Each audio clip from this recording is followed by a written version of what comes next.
Hi, everybody. I think we're live now. This is great. Thank you all for being here tonight.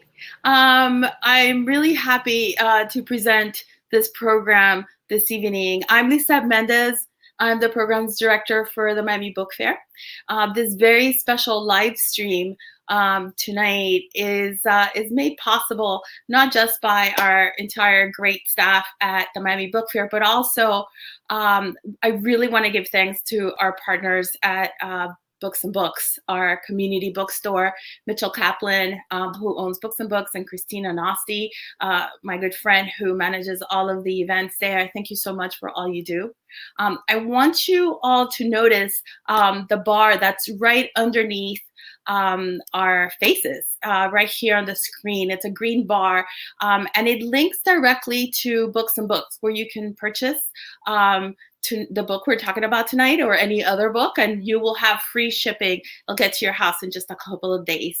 I'd also want to thank some very special people, the Green Family Foundation, who has supported all of Miami Book Fair's Read Caribbean programs, as well as the Little Haiti Book Festival for a number of years. I just big virtual hug to Kimberly Green and Mireille Charles for all they do on behalf of Caribbean literature and culture all throughout South Florida and all throughout the world, really. I do want to remind some of you who are familiar with our programming that unfortunately the Little Haiti Book Festival had to be canceled as a result of COVID-19 social distancing. But we will have some virtual programs coming to you at the end of this month and next month. And they're sure to be just as exciting as the one that we are going to present for you tonight. So let's get started. Tonight's conversation about a new novel, My Mother's House, is about a family that leaves Haiti for a new life in the US, but can't quite escape the past. At once an uncompromising look at the immigrant experience and an electrifying page-turner, My Mother's House has been called a singular achievement. Its author, Dr. Francesca Momplaisir, is an accomplished multilingual literature scholar and writer of fiction and poetry in both English and her native Haitian Creole. She holds degrees from Columbia University, the University of Oxford, and New York University. She is a recipient of a Fulbright Fellowship to travel to Ghana to research the cultural retention and memory of the transatlantic slave trade. She will be in conversation with one of the most important writers and thinkers of our generation, Edwidge Danticat. Edwidge is the writer of multiple books of fiction and nonfiction, including Breath, Eyes, Memory, Crick, Crack, Brother, I'm Dying, Create Dangerously, and most recently, Everything Inside, a collection of stories. Everything Inside has won the Vilsack Prize, the Bocas Fiction Prize, the Story Prize, and the National Books Critics Circle Award for Fiction. I am humbled to be part of this event. Please remember to post your questions right below. There's a question link. You can post them in English, you could post them in Creole, you could post them in Spanish. And with that, let's get started. Please support our bookstore by purchasing your book through this link. And we will get started with a short reading from the book by Francesca. And then we will go right into the conversation with Edwidge and then Q&A. Thank you. Thank you so much. Thank you, everyone, for having me and for joining tonight. I really appreciate having you here. And I'm going to be reading from my novel, My Mother's House. And I'll be reading from the very beginning, the section of the house. And as many of you might know from reading the description, the house in this novel features prominently, as it is a character and not just a setting.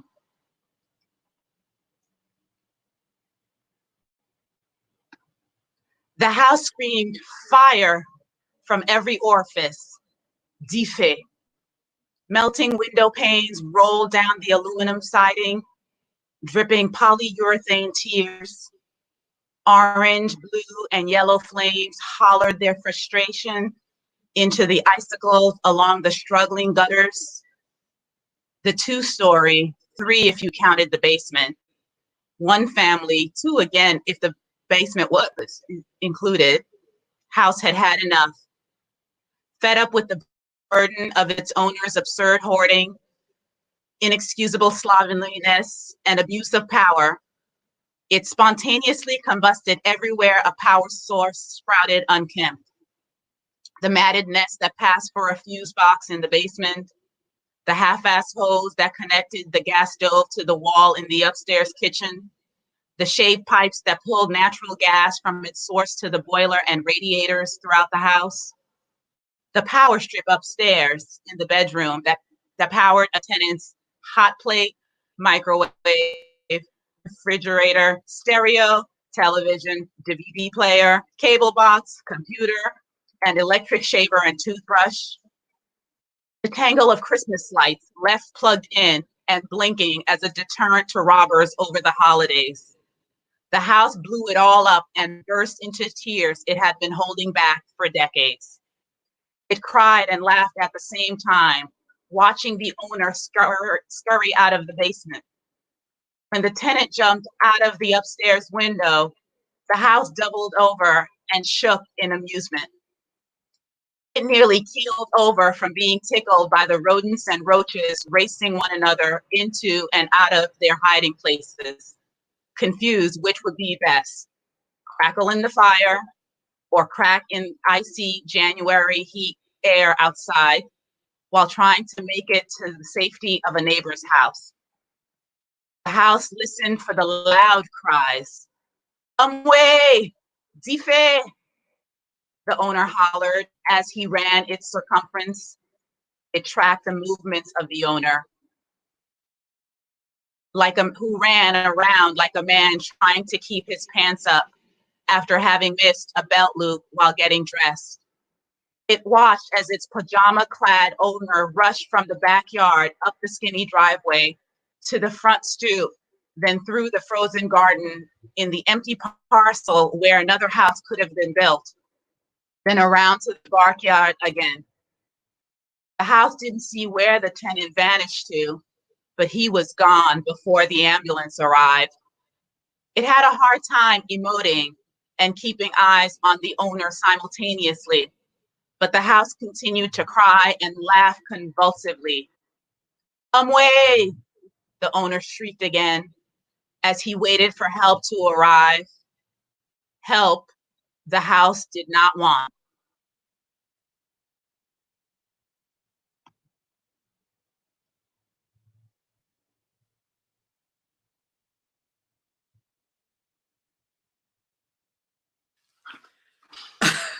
Hi, everybody. Hello.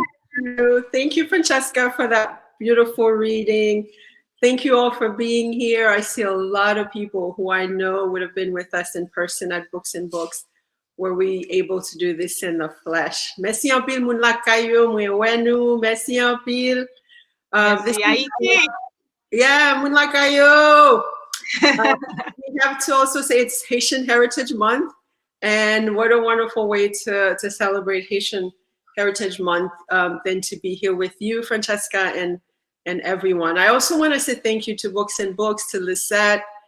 Please support your independent bookstores, Books and Books and Librairie Mapu down here. Keep us going.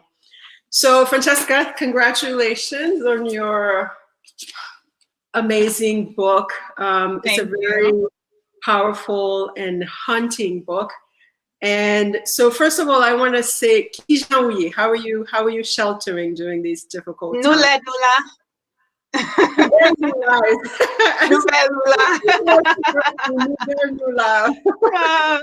Doing really well, doing hunkered down, trying to manage like everybody else.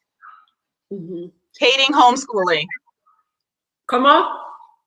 Hating homeschooling. Ah, yes. I think homeschooling. You have a 17-year. You have like young kids too, right? Yes, a 9-year-old. And so you have a 9-year-old. So I think homeschooling brings out the very Haitian mother and me. So let's get to the journey to your book. You were in academia. So how did you, and also you describe yourself as both a truth teller and a fiction writer. So what was your journey to this story? You know, it was a beautiful journey is what I'll say. As far as being a writer and a truth teller, I really see them as one and the same. And what I mean by that is, you know, a lot of people think that writing fiction is about making things up and putting forth the most powerful and beautiful imagery, and I would say lies that you can conjure up. But for me, the truth telling is really the greatest part of it. You know, as a little girl, what I did, I was known as the truth teller in the family, rebellious, and you know, what Haitian grandmothers would call un petit moun fréquent, because I was always the child who spoke up, who was defiant, and just told it like it is. So that is how I approach my life, although I'm far more diplomatic now. But the truth is so important to me. And I think it should be to us as a people whose history has been, you know, buried, discounted, disavowed by, you know, the dominant society around the world, wherever we may reside or may have come. And so the truth is definitely what we need. And as a researcher, I am someone who is always focused on the reality of things, what is material, the facts, the real facts, not the made up facts that we've become accustomed to. So that has been my journey, and it has been an amazing, but certainly rocky one. Mm-hmm. It's interesting that you said you were called like fréquent. I was called Judas. Like people would say,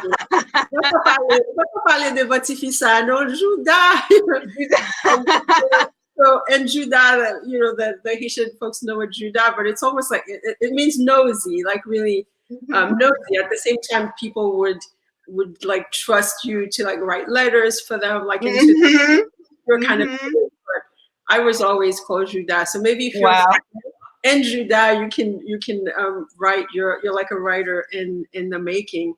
Right. But I was intrigued by the title of the book. We're trying not to give too much away. But I was like, I kept thinking it's kind of like there's that song, you know, I like I mama, right? I like I mama. Like I wonder how much that notion of Tiffy, like retourner like I mama, bien like I mama, how that factors into like this idea of my mother's house.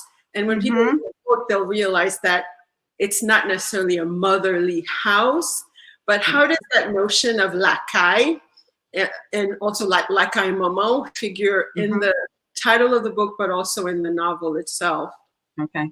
So first and foremost, I want everybody to understand that this house is not my mother's house.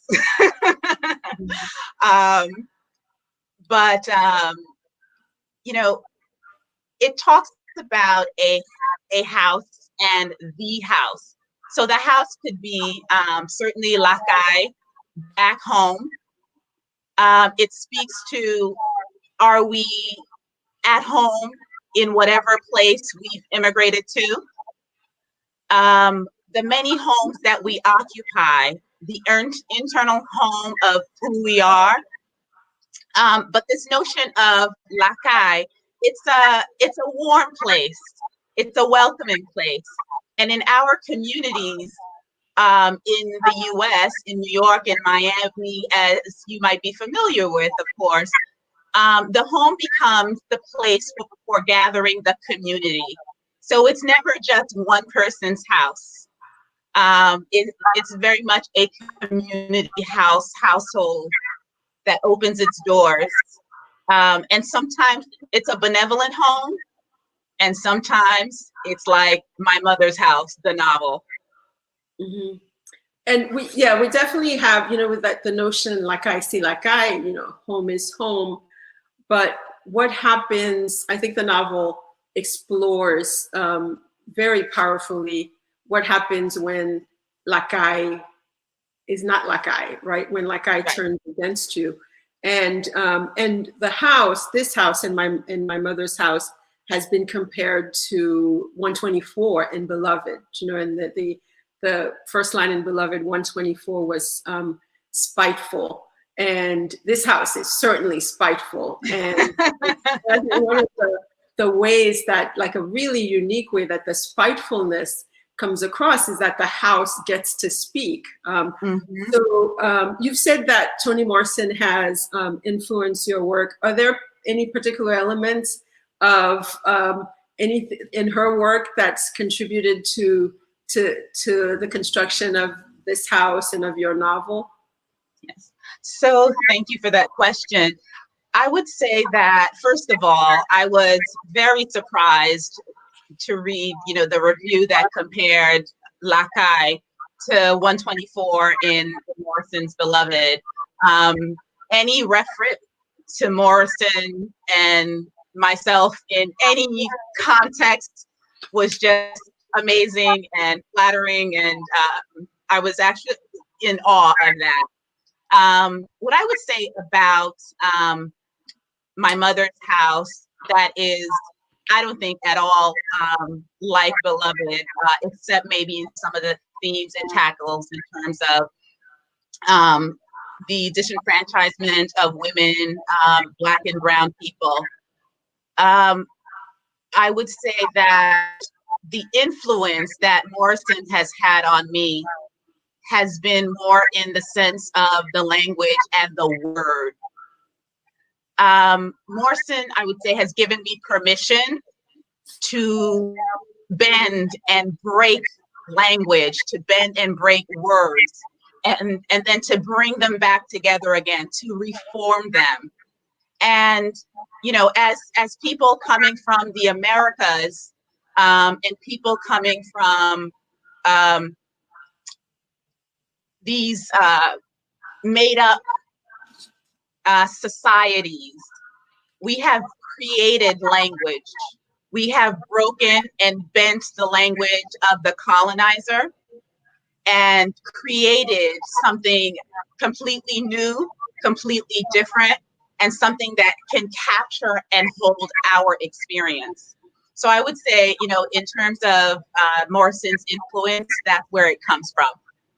Mm-hmm.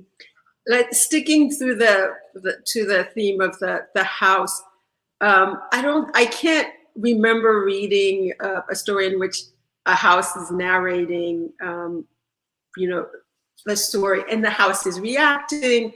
So what was it like writing from the point of view of a house? I mean, there are other points of view in the book as well, but first of all, how did you try different things, and then you were like, the house must tell the story?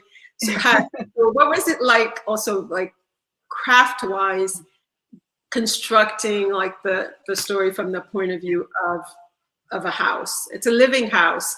And, yes. And how did you, how did the framing of that start? So I will say, first of all, I didn't start with the house. What I did know going into the writing of this novel, though, is that I wanted to create a house or a neighborhood as a living, breathing, loving agent house. I didn't want the house to be just a backdrop or a setting. So I did know that. But in the writing, what was coming out were the other two voices in the novel.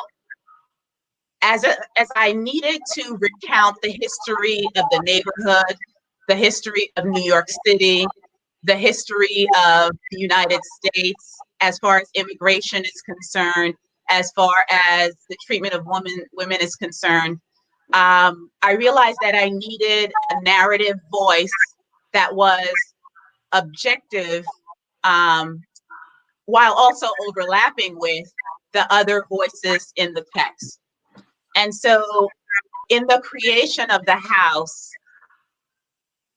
I really just wanted it, I wrote it like any other character. And so I hope that that's what it comes through as, another character. Mm-hmm. And it does come through as a very kind of like the most powerful character of all. And one that we turn to, for, hoping that that's the last, without giving too much away, it's sort of the last resort in the house, resort to, really dramatic means. Yeah, a suicidal house is, you have to know that there are things that go on in it that are just awful for a house wanting to commit suicide. And I think, especially those of us like when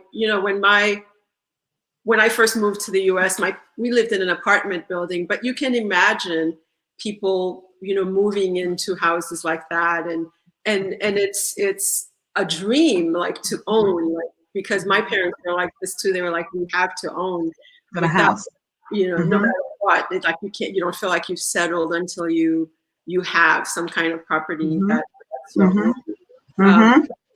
The issue of the house being part of the narration, I see people who, like in some of the reviews, wrestle with the genre of the book. Is it a thriller? Is it, so what would you say? Like, because I think someone had a checklist. Is it horror? Is it realistic fiction? Is it magical realism? Do you say, I'll take it all? Or it is all of the above. What I will say though is, I can tell you what it's not. It's not a happy-go-lucky, heartwarming, feel-good story. So, be forewarned as an audience that that's what it's not.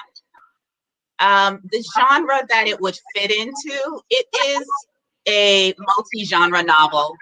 I did write it to be such, and I refer to it as a literary thriller. It has elements of horror, elements of literary fiction. The house definitely has a magical realism feel to it. So it's hard to categorize even for me, but it is. So I see, and in talking to the book already with people I know who, Lucien comes up a lot. And Lucien is a kind of psychopathic character in the middle of the book that, in which you referred to his mask of sanity is linked to violence back in Haiti. Were you at all hesitant to go into that darkness? And it is a real darkness, because often, the immigrant story that people want to hear is like a triumphant one. You get here, you're better, you arrived in the land. And it goes back to that truth telling, right? So telling the true story, or one of the true stories of the immigrant experience. And I realize that there are many who will say, I'm airing the dirty laundry, telling the family secrets again. But this is, a truth that I think needs to be out there. So in terms of the darkness, I was never hesitant to write this. And to be quite honest, I didn't even see this as dark until I started getting feedback. And of course, the feedback started with my agent and publisher and editor, etc. And certainly as the book has been reviewed, the common language has been, this is really dark. What I consider dark is certainly the circumstance. The occurrences are definitely dark. The events. But I find denial to be even darker. I find the refusal to confront these very difficult happenings, these very difficult truths about our society and how it treats women and immigrants and people of color. I find that to be very dark. You know, it's always dark when you close your eyes. And so for me, opening up people's eyes to what is regarded as dark, to these tragedies, to Lucien's depravity, I think is more, shall I say, enlightening than it is dark. Mm-hmm.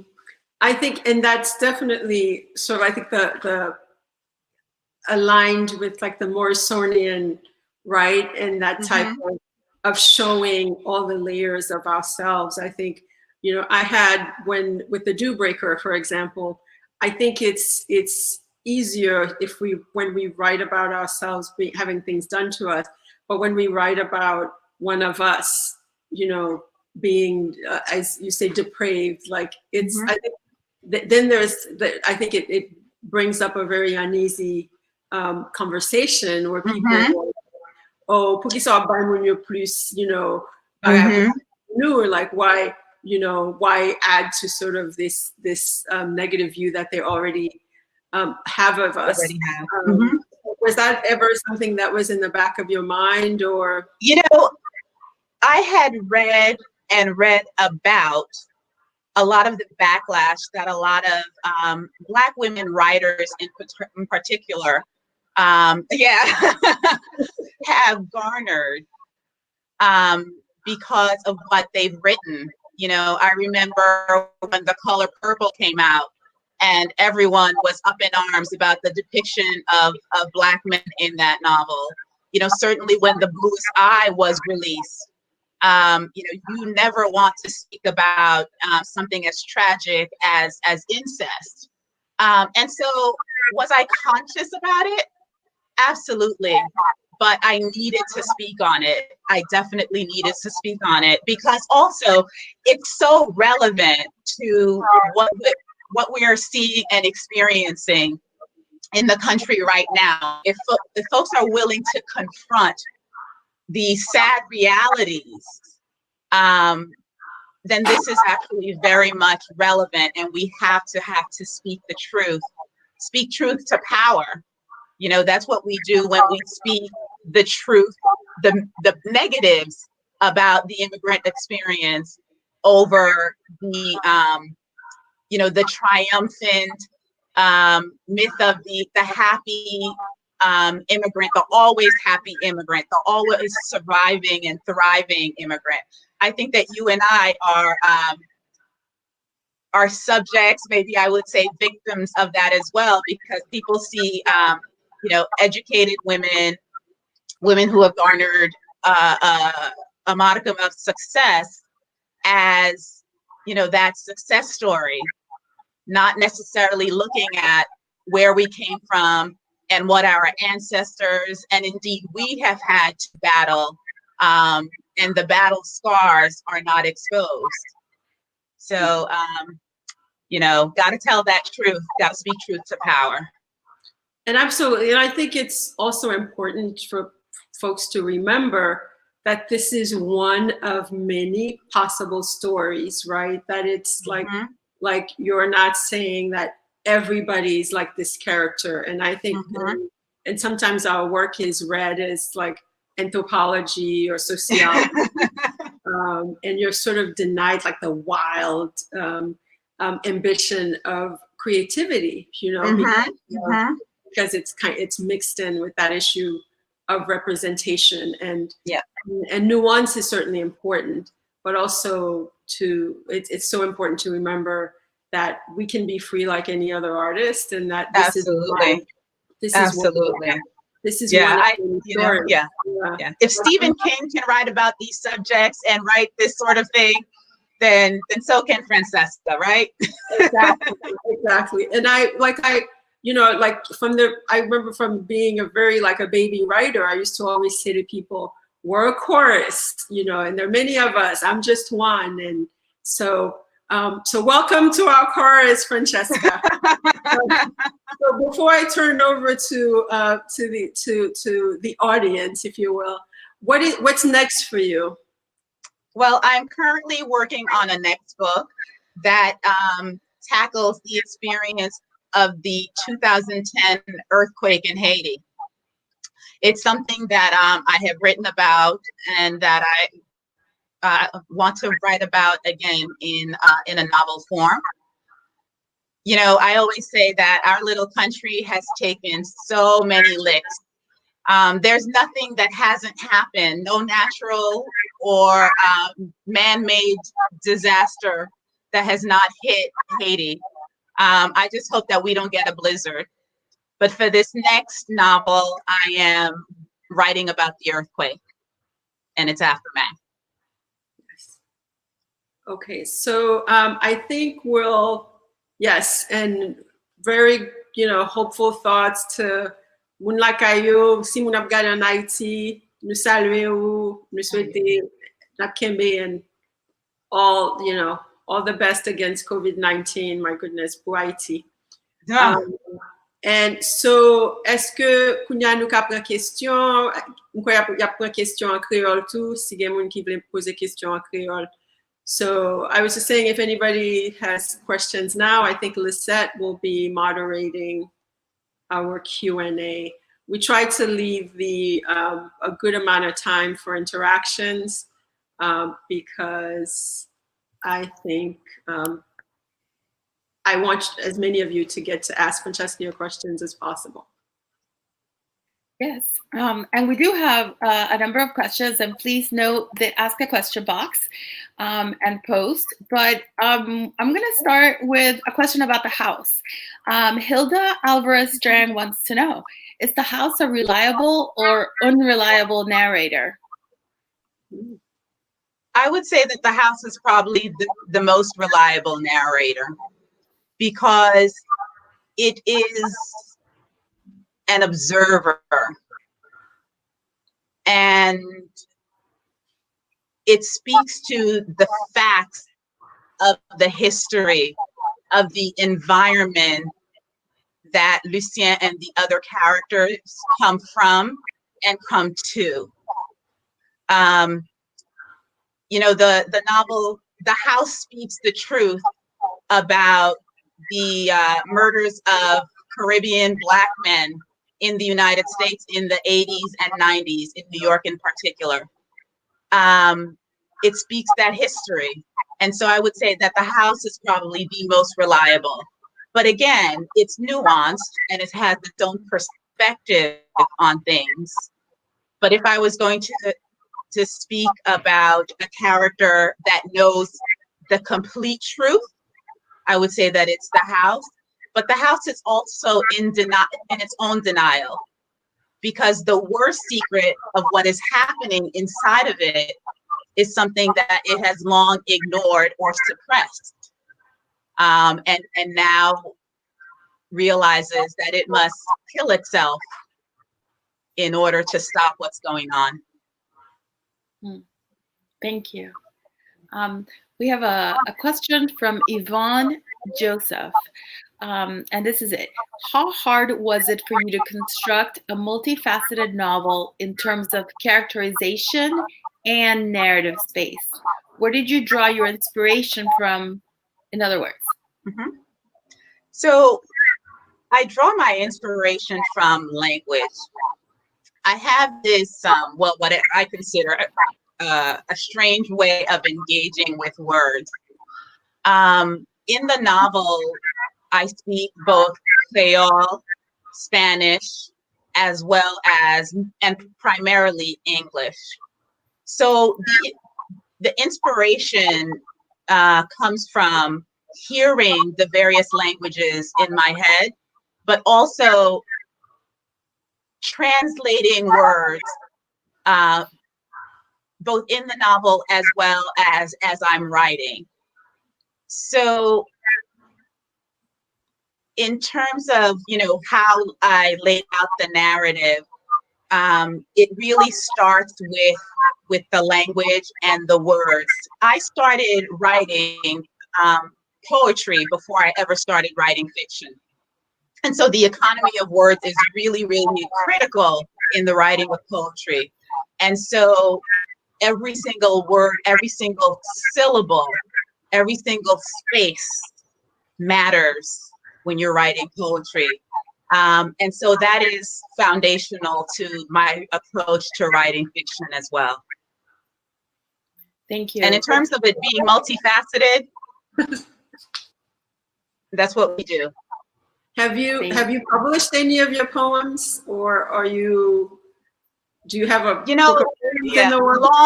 Long ago, as a high school student and in undergrad, I have published poetry. But I think, years ago, I made a list of 12 books for myself that I really want to write. And one of them will definitely be a volume of poetry. That's great. I like that idea, 12 books from... that's you gotta have a goal. Where we know that, well, at least I know that you have a couple of other books in the works. Do you want to give us a little bit of a glimpse of that? Me or Edwidge? No, you. Me, Francesca. okay. Yes, so definitely. there's the book that I spoke about the 2010 earthquake. But a funny story is that my very first book that I actually researched in Ghana took me years, over a decade to actually write.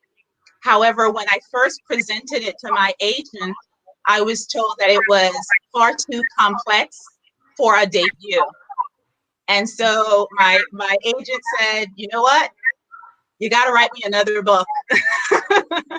And so that's what I did. I wrote My Mother's House, dug into that list of 12 and wrote My Mother's House. So eventually that very first book, I hope will see the light of day. So got a couple of things on the back burner. That's right. We're looking forward to that. Okay, I have another question. I got 3 votes. So Ellen Griffith wants to know, did you know the ending of this book that we're talking about tonight? And was it an evolution of concept or an idea as you wrote, or perhaps did you begin with the end? I absolutely knew the ending. I knew the ending before I started writing anything. And it's an ending that, I'll say it's a surprise ending. Some people have said that. But I definitely knew how I wanted to end it. And, it's not a happy story. And the ending, while it has some light to it, it's very real. It's very truthful. So I have some questions also from Sarah Loftus. She is 1/3 through the book right now. And so she doesn't want to ask any questions that are going to give anything away, but she's curious about why you chose, what was it about the style of Pierre Simon Fournier that appealed to you as the right style to tell your story? What is it about the style of Pierre Simon or Simon Fournier, which appealed to you? I'm not familiar. Okay. Edwidge, are you familiar? No, I'm not. Maybe if we read the name, no. Maybe the person can. I'm going to post the question in the chat, and then maybe Sarah Loftus wants to give us a little bit more background on it. And I do have some questions about the audiobook. We have someone that noticed that you did not narrate your own audiobook. So what did you think about the choices? Any comments on the choices of narrators for the audiobook? So the first thing I'll tell you is that I was supposed to be one of the narrators for the book. And unfortunately, because of COVID-19, the studio at Knopf at Penguin Random House actually closed on the day that I was supposed to go and record. And so I didn't get to narrate, but I very much wanted to narrate the voice of one of the characters. In terms of what has been produced thus far, I think it's very strong. I think it's very powerful. I think it maybe plays to the darkness of the novel more than I would have anticipated, or differently from how I heard it in my head, which is usually the case. And I don't know, Edwidge, if you found that with your books as well, that they sound different from what you wrote. Yeah, no, it's actually wonderful to have someone else narrate. Every once in a while, you were like, "Oh, I wish they would say the Creole words a little bit more like I would." But absolutely, other than that, it's really great hearing your words in the voice of other people. I want to ask you about Ghana, because that came up. Did you, when you were in Ghana, did you encounter some of the Haitian influence or like connections between Haiti and Ghana when you were doing your research? You know, I would say from a contemporary sense, yes. You know, there's a smell that Haiti has as soon as you step off of the airplane.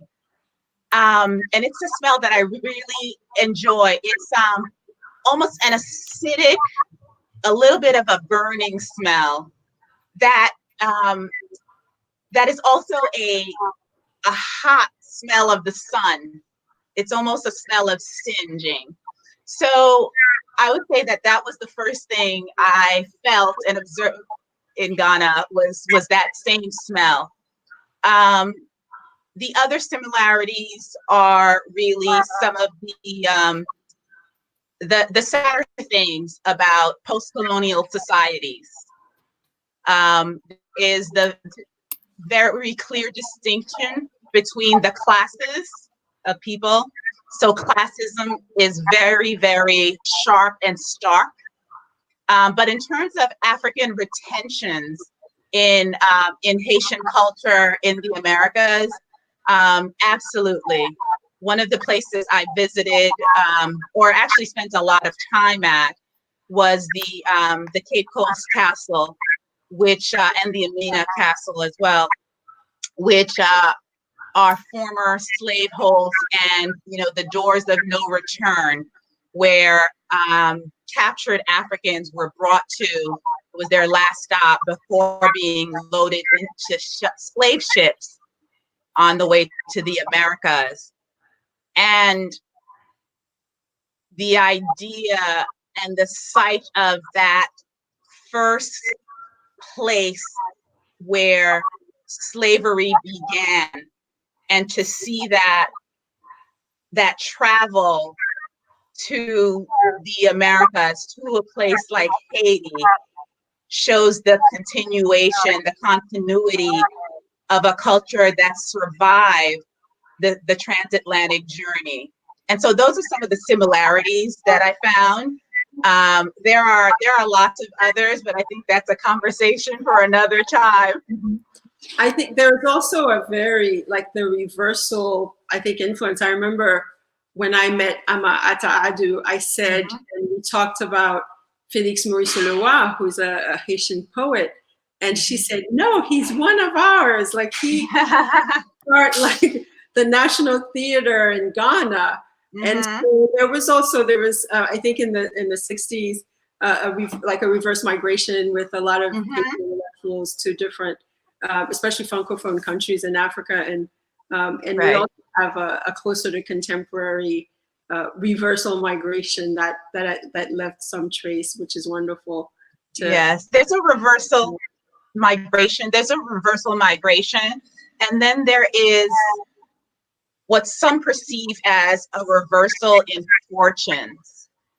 So while it was the elite and most fortunate African ancestors who got to remain during the epoch of slavery, there's this perspective on the part of, and I'll just speak to Ghanaians, that somehow Black people in the Americas are living a particular, again, immigrant dream. And so, I speak of it as, the diasporas as the voluntary and involuntary diasporas. Those who come here voluntarily versus those who came involuntarily. And there's this strange envy that I encountered in Ghana, this desire to come to the US, that I found a bit startling and disconcerting, to be honest, because I always think of what I wouldn't give to have been one of the ancestors who got to stay at home.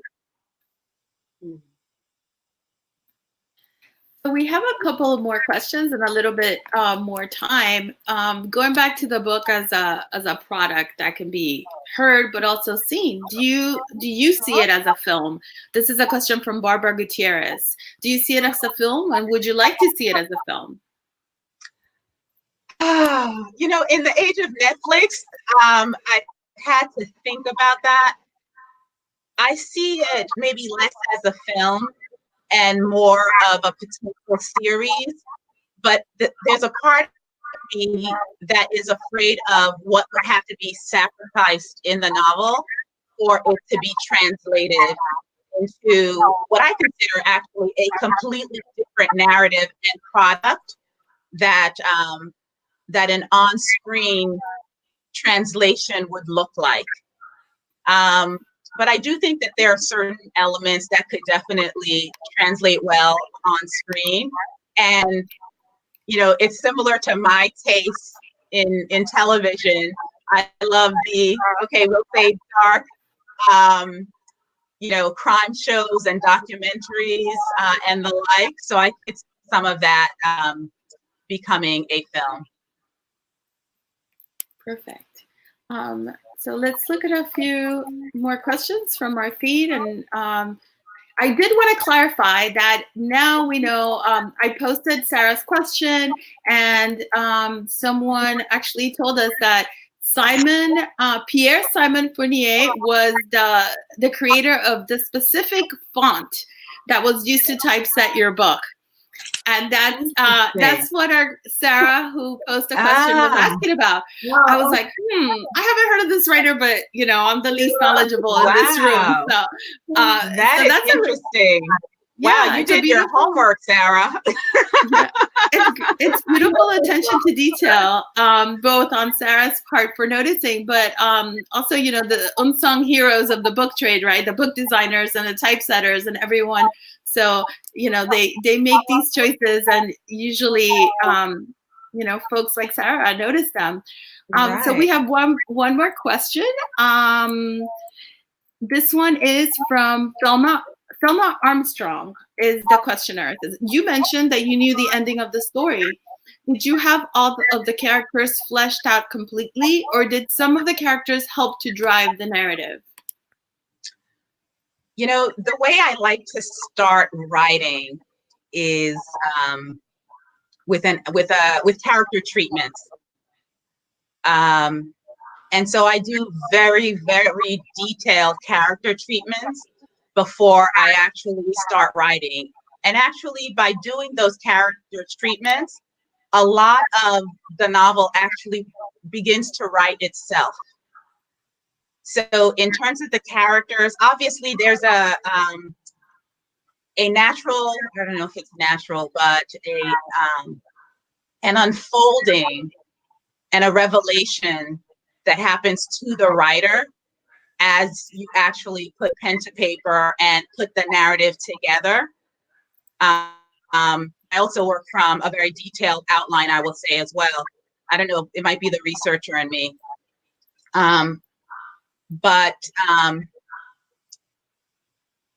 the characters create themselves sometimes as well. So no matter how detailed my character treatment is, there are things that the character does and says, that surprised me. And that's when I actually feel what some might consider channeling happen. I consider myself less of the creator of characters or of a story or of a novel, and more as the conduit, the vessel through which it actually comes. And so there's my, my true self, the soul connected to the universe, that is actually producing whatever it is that the universe needs said in a particular moment, and that's what comes through. So although I like to think that I'm the architect constructing this novel, and the creator of characters, the characters have lives of their own that are being created by something greater than I could ever hope to be. Thank you. So we have about 9 minutes left. So I'm going to close out with 2 more questions.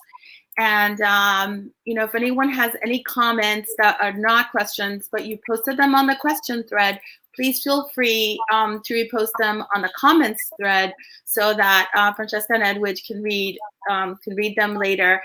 They're comments that are very complimentary to your work. So it would be great for everyone also to be able to read them. There's one. We would love, the Creole question. Moonlight kayo, kote nuye. Moonlight kayo. All right, that's it. You can ask. I think somebody may have asked a question about writing in Creole. And yes. I studied with Ngugi wa Thiong'o, who is the legendary Kenyan writer. And not only did I study with him, but I was present when he was working on a text that he wrote entirely in Kikuyu, which is his native language. And I remember him telling me, and he says this also when he speaks and writes, that a disservice has been done to indigenous languages like ours. And these languages are very much capable of carrying all of the scholarship, the scientific knowledge, the history that European languages are able to, but our languages are not seen as being able to do that. And so writing in Creole always makes me feel very empowered. That's really wonderful. And also, I think it's worth us pointing out that we do have a growing and a powerful literature too. That's that in Creole in Haiti. We recently lost a giant of Haitian poetry, but it continues with the younger people. Mm-hmm. Georges Castrat is the poet who just passed away, who was really was a wonderful poet in Creole. But others carry on the baton. The tradition, yes, yeah.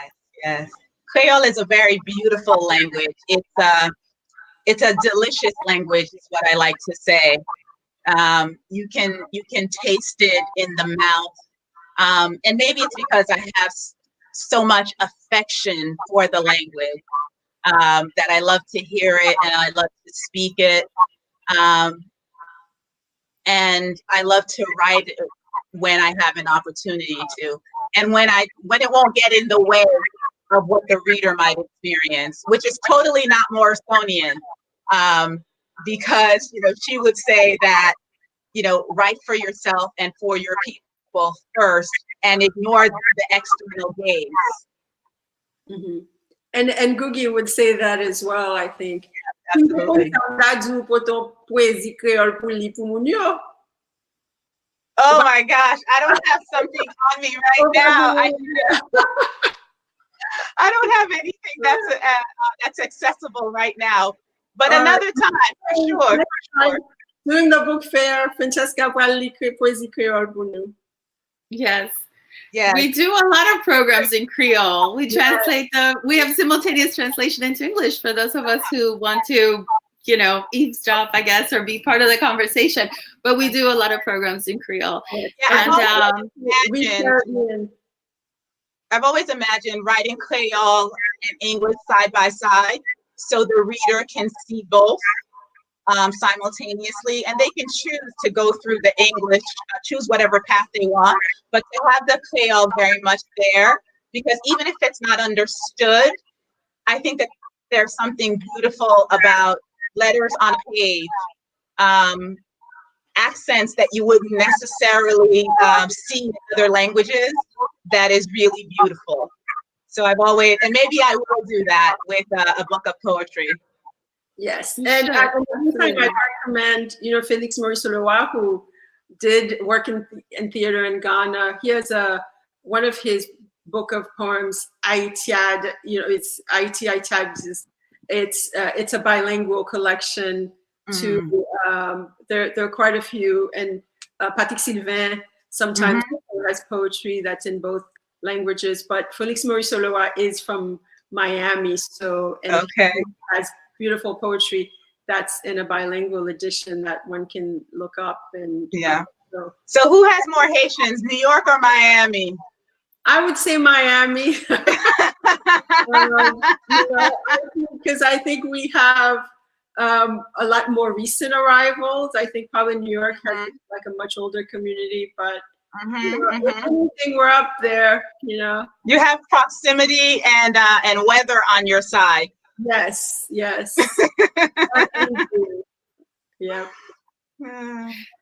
So we're getting ready to close. So I don't want Crowdcast to shut us down without expressing our deepest gratitude to both Francesca and Edwidge for being part of this program tonight.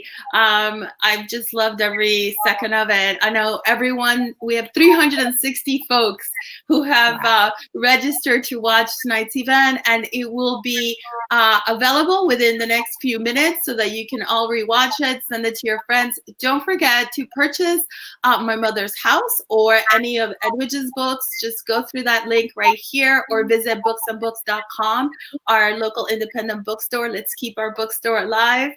And for those of you who are interested in more literature from Haiti, please keep a lookout on our social media platforms. We will have a lot of programs coming at you at the end of May and through June.